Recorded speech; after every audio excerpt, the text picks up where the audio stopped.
As tensions grow between Israel and Hezbollah, the humanitarian disaster continues in Gaza. When ITV News first reported on 11-month-old Sadeel, she was stuck inside Gaza in desperate need of a liver transplant with no hope of survival.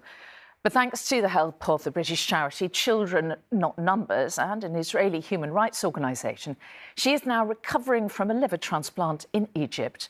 Sadly, she's been separated from her mother as Israel would only allow one parent out. And that has increased calls for more desperately ill Palestinian children and their parents to be allowed to leave Gaza for life-saving help.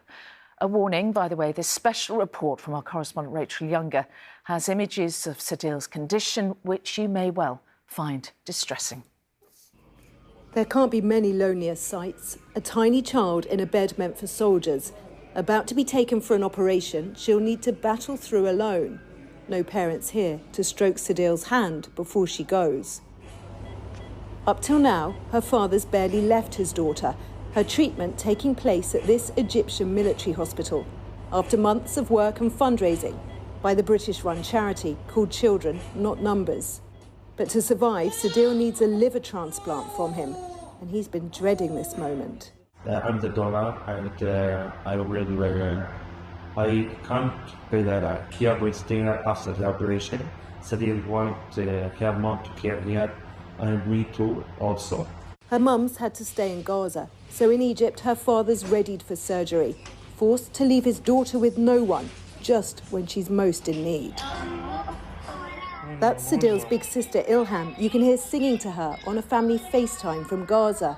It's the only way they can say goodbye before the op, but hearing her mother's voice is too much for Sadeel. Daddy's here, he told her repeatedly as they made their way out of Gaza, through bombed-out ruins, after an equally shattering family goodbye. At 11 months, Sadeel was still breastfeeding, but her father was chosen to go with her, as Israel only permits one parent to accompany a child. In this final family photo, Sadeel is immaculate, but her outfit conceals a warren of wires. And now she's not the only child in agony.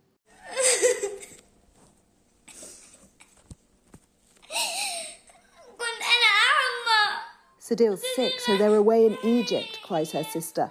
I love my dad and Sadeel so much.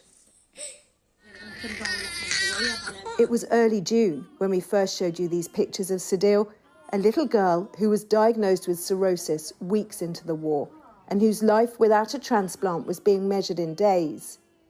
But in Gaza, where hospitals are barely functioning, all doctors could do was keep draining her abdomen. My first thing when I saw Sadeel was like she's a little baby with all of these tubes all over her body. It was really, really heartbreaking. Asil is part of an Israeli doctors' organisation, which went to work as soon as they saw our report, helping to secure a rare border opening after petitioning their courts to get Sadeel out, but they couldn't help her mother. No security concern could be justified of separating a mom from her baby. It is very complicated for the child to be in the hospital, even sick with the flu without the mother. So imagine a baby with all of these tubes. It's very horrifying, it's very traumatizing.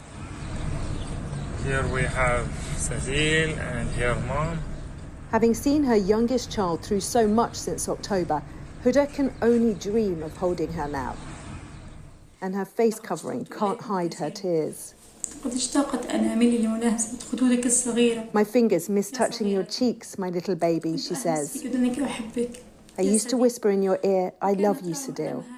And you'd smile despite your pain. Now that suffering goes on. The area where she and the rest of the family live in Gaza hit again by an Israeli strike, even while Sadeel and her father were being prepared for the transplant in Egypt. It is early days, but hundreds of miles away, they are both doing well after their surgery. One young life saved because her story moved the Israeli authorities, but not enough to keep a baby with her mother, nor to open the door to hundreds of other desperately ill children like her. Rachel Younger, ITV News.